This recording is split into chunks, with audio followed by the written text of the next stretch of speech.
What's going on, guys, and welcome to the channel. So in this video today, we're just going to be going over everything that we know so far about Grand Theft Auto 6. I'm super excited for this game, and there's been a lot of leaks, a lot of information coming out in the recent months. So I thought what I'll do is I'll compile every bit of information that I can find out there, whether that's on YouTube, whether that's on Reddit, the internet, anywhere that we can find it, and put it into one video for you guys. So without further ado, guys, let's get into it. So the first thing that I want to get into is going to be the protagonists. So this is going to be the first time within GTA history that we have had a female protagonist. The protagonists' names are Jason and Lucia.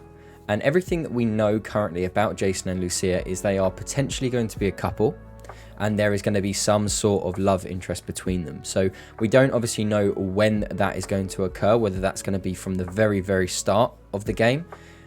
You're going to see them working together as a love interest, sort of like a Bonnie and Clyde based couple, or whether that is going to be maybe they work together and then there is some form of love interest that forms between them. But yeah, what we do know so far is obviously there is going to be that kind of Bonnie and Clyde based inspiration. And if you guys don't know who Bonnie and Clyde were, back in the 1900s, I think it was 1910 to around 1930s, late 1930s, they were a couple that were responsible for many robberies around the United States, and obviously they worked together to keep each other safe and to stay out of jail for as long as they could. So it will be interesting to see sort of how Rockstar take on that kind of inspiration and work it into the GTA franchise and sort of the storyline. So very excited to see how they do that. Another bit of information that we found out about potential side protagonists are a couple of side characters called Billy and Kai, and these characters were identified within the leaks. So when there were the leaks, it showed a bit of information on screen surrounding the certain characters and playable characters. There was a section that highlighted these two other potential side characters called Billy and Kai. So very excited to see whether we're going to be having 4 potential characters to play, and obviously Jason and Lucia are the only ones that we know about at the moment, or whether potentially they are going to be additional characters like Lamar was within the GTA series. So I'm very excited to see how that all pans out, but that's everything that I know currently about the protagonists. So the next thing that I wanted to talk about is going to be the location. So everyone knows the location of this game has been confirmed so far as being Vice City. You know, we've got a concept map that I'll put up on the screen here, which shows you the sheer size as well of the map. So very exciting, and everything that has come out so far, people are saying that it's going to be 3 times the size of the GTA 5 map currently. And they are also potentially going to be looking to add additional areas and DLC for the future. So very exciting. I hope that they fill the map out with a lot of additional content, and we don't just sort of have big empty spaces like we did in the GTA 5 map. Because as exciting and as large as that was, there was a lot of empty space where there wasn't much to do. You know, you had Mount Chiliad, you had big areas like that which you could go around, but it wasn't full of life. There wasn't a lot going on. So it'll be exciting to see how they push the technology this year and how they actually push that space. Another little side note that I actually wanted to talk about sort of around location and buildings is one thing that has been sort of coming about a lot recently since the leaks as well, is that everyone is saying that a lot of the buildings are going to be accessible. So a lot of people have been saying that Rockstar seem to be putting a lot more effort into making a lot of the buildings within the environment a lot more accessible to make the world feel a lot more real. So I'm very excited to see what they do with the interiors of the buildings. So the next bit that I want to talk about is going to be about the police and about the AI behaviours that sort of they built into the actual police in the game. So in this article that I'm going to show on screen, it says, in addition to the advancements made to the map design and character design, according to leaks, cops are getting a massive overhaul in terms of their AI. Cops are now going to be much smarter and use advanced tactics to apprehend the player's character. You'll have the ability to bribe the police to avoid getting caught, presumably similar to the Lester system in GTA 5 Online. It will no longer be possible to respray your car to evade the police, and you'll need to switch vehicles completely to throw them off. That puts an end to the long-standing pay and spray feature that has been in GTA since GTA 3. So this is going to completely change the way that you escape the police and you work with the police within the game. And I've heard a lot more surrounding, they recognize the clothing on your character and maybe your haircuts and things like that. So you're going to need to potentially change a lot about your character to fully evade the police. Obviously here we can see as well there's something touching on CCTV cameras, which says CCTV cameras play a part in the new law enforcement system. If you're caught committing a crime on CCTV, cops will be alerted. Locals will also recognise that if you are wanted and alert the authorities. You need to hide out in a safe house or motel until the heat dies down. So there's potentially also going to be a heat and wanted level that will stay with you for a certain amount of in-game time. And I think this is really good, really cool, really exciting. But at the same time, do you guys think this is going to get stale quite quickly? Are you just going to want to go on a rampage and then be able to just escape the cops and go on with your day? Or are you going to be happy with potentially hiding out and evading the police for a little bit longer? Let me know your thoughts down in the comments, because I'd be really interested to find out about that. The second part of the AI that I wanted to talk about was going to be the NPCs within the world, right? So it's also been rumoured that we're looking at Rockstar implementing a system very similar to how it works in Red Dead Redemption 2. So currently you can go up and you can antagonize people and you can speak to people, and I'll show that up on the screen here. And it sort of has that you have those real world interactions with the NPCs. And I think that's going to be quite fun, right? It's going to add another layer of the world, make it feel a bit more alive. And also, we don't know what interactions you're going to be able to have. Are they going to expand on what was already there within Red Dead, or are they going to sort of just mimic what was already there? I'm also going to put up this article here because this touches on this subject that we're talking about, but it also expands a little bit further in terms of how you can interact with NPCs around the world. So it says here that NPCs will have more complex reactions towards the player's actions and act differently depending on their mood and feelings towards the player. You will have the option to take NPCs as human shields as well as tie them up, much like in Red Dead Redemption 2. The level of interactivity with the environment and NPCs is sure going to make GTA 6 even more immersive and engaging experience for players. And I definitely agree on this, right? If you're able to do additional things like interacting and taking human shields, which you haven't been able to do before, it's going to add that additional layer of immersion.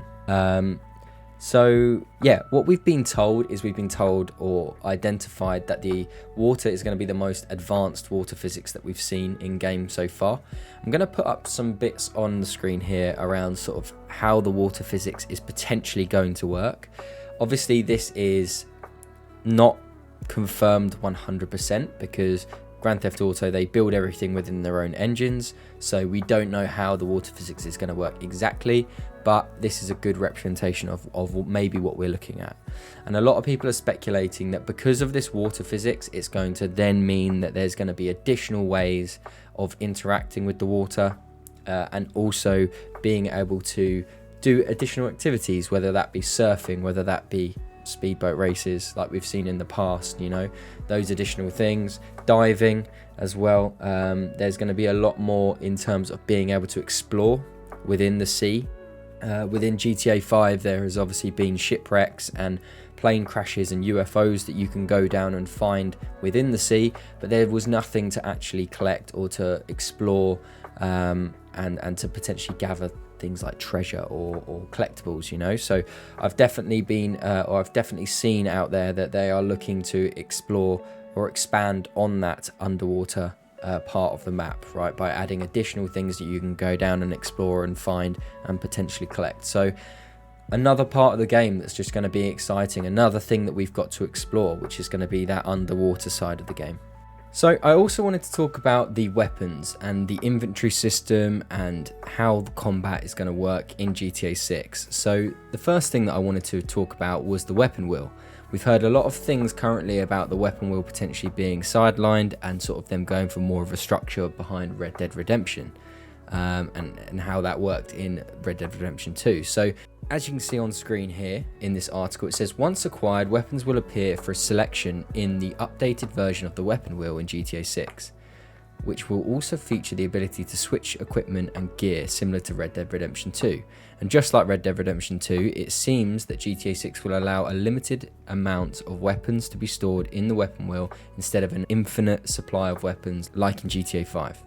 The leaked videos show the protagonist holding a pistol in hand while carrying a rifle on back. This means that GTA 6 could feature a more realistic weapon inventory similar to Red Dead Redemption 2 by having your extra guns stored in your personal vehicle. It has been confirmed that GTA 6 will also feature the ability to drop unwanted weapons as well as dedicated animations when picking the weapons up. And this is being shown in this image here, where you can see that Jason has actually dropped the weapon on the floor and it's indicating for you to pick that back up. So the next thing I wanted to talk about was going to be how weapons actually interact with the world and how you can interact with weapons and how you can use them. So as you can see on screen here, it says the following are other weapons related features that have been confirmed or leaked in GTA 6 currently.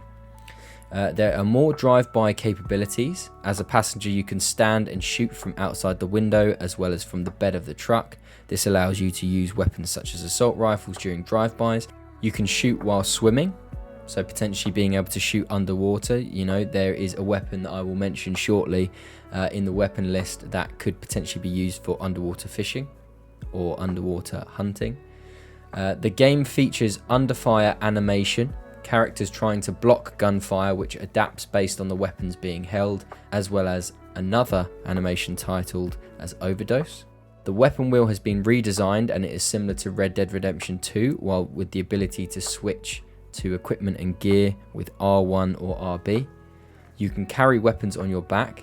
It looks like you can only carry 2 rifles and 2 pistols at once, like in Red Dead Redemption 2, while probably storing your additional weapons in your car. There is the ability to drop unwanted weapons, which we've already touched on. You can switch hands when carrying or shooting a weapon, meaning that you can decide to shoot from your left hand instead of your right hand, and this will also sort of tie into that camera being over your left shoulder or your right shoulder. Some weapons and items are also referred as shared. Potentially this means that you have a shared inventory between Lucia and Jason.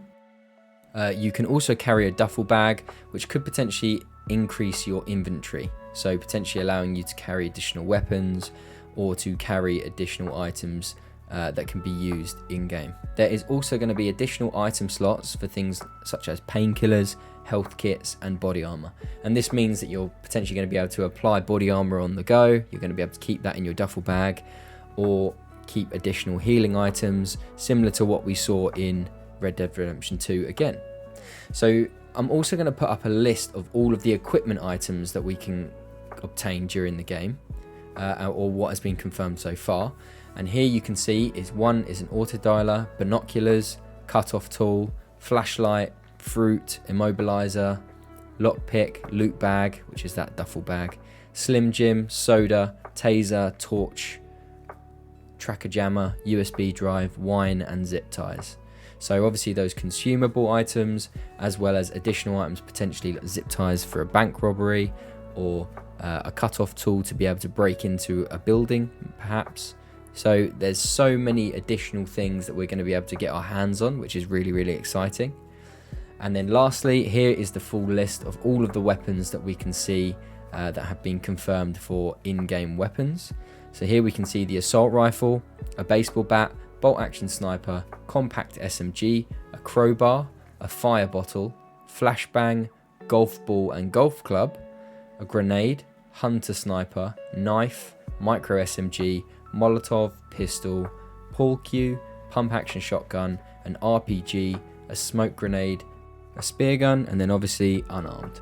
So all of these items have already been confirmed. So if we have a mild selection of what we can take all at once, it's definitely going to mean that we're going to have to think about what kind of weapons we want. Do we want a compact SMG with a potentially with a hunter sniper to have long range and short range? So it's definitely going to add a bit more complexity in terms of what weapons we choose for what missions and how we tackle those missions within the game. So super exciting stuff there in my opinion. So thanks for watching guys. I hope you enjoyed the video. Everything that I covered in today's video has some form of evidence or some information related to it. There are some things out there at the moment that I'm not 100% sure on, so didn't want to include in this video, but I will be covering more info on GTA 6 as soon as it comes out. So if you enjoyed the video today, please smash that like button, subscribe for more, and I'll see you later.